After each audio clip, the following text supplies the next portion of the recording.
Science, money, emotions, or some guy in the clouds. Not who, but what is God is the question that we're going to be asking today. So let's dive in right away. So for centuries, people have been asking, who is God? Today I'm going to be asking, what is God? We all know who He is. He or she is some guy in the clouds. Some people call Him Jesus. Some people call Elohim. Some call Him Allah. Some call Ram, Shiv, Buddha. There's numerous names to the same entity, you may call it. But have you ever wondered what is God? We all argue among each other about who He is, having different religions, different castes, different communities, but getting into what God is, the basic characteristics of God. So let's start off with the guy in the clouds. As most of the previous old religions like Judaism and Christianity look at God as some entity in heaven, and it's always picturized by a guy with a long beard, gray beard, sitting in the clouds. Or whether it's Islam, where it's a divine being again, there's no picture to him, but again, it's some entity. If you look at Hinduism, you've got various types. You've got Shiv, you've got Brahma, you've got Ram, different types of gods, and that's the religion part of it. Now, coming to the modern day society, people look at God as money. The more money you have, the more powerful you are, and the more powerful, the more you can control things. So, money is also considered God in some elite classes. Then you have a basic emotion like love, kindness, like how parents have love for their children. It's a kind of godlike love where you have an unconditional love, so to speak, where the parents love their children unconditionally, same way God would love us unconditionally.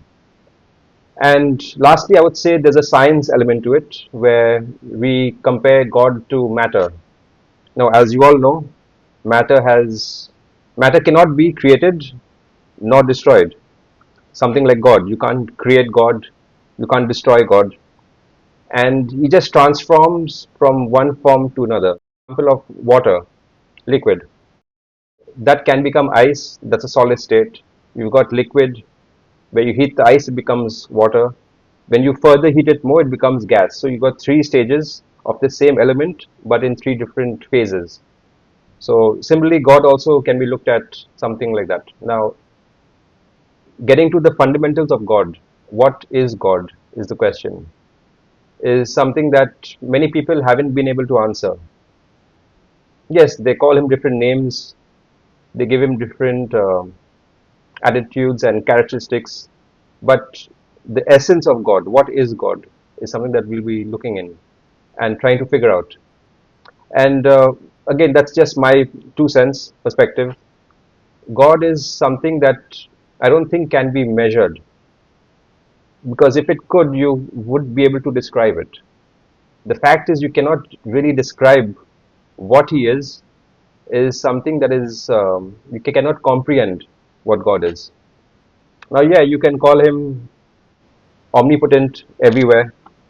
You can call God universal consciousness, which I think is a more relevant term that you can use. Consciousness.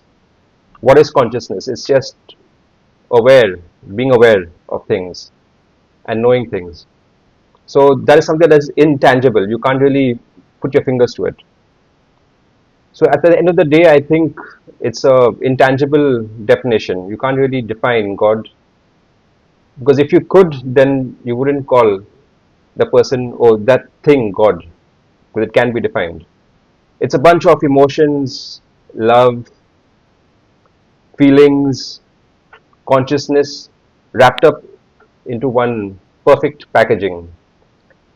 Now, you can call it different names as per your convenience, but the deeper meaning, if you look into all the religions of the world, if you look into Judaism, Christianity, Islam, Hinduism, Buddhism, Zoroastrianism. I mean, these religions all point to one thing, and that is knowledge.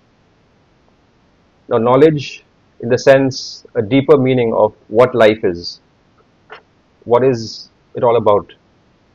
And there are a few Gnostic texts, which explain where God is basically everywhere and within you.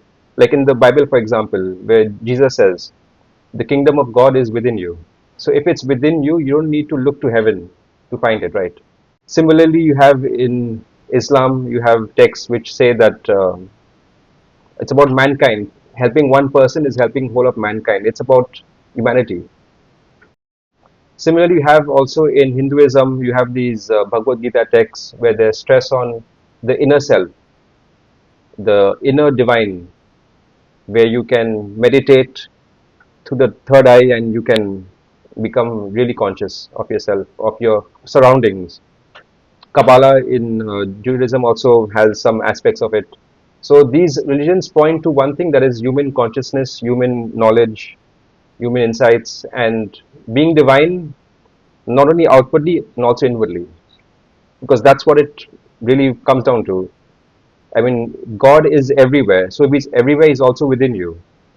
It's just how you manifest yourself and your surroundings accordingly. So at the end of the day, I mean, that is what basically I think what God is. And if you guys have any other suggestions, any other comments, you can leave it in the comment section below. Would love to hear your comments about what is God. And if you're here for the first time, smash that like and subscribe. I'll see you all very soon. Till then, bye.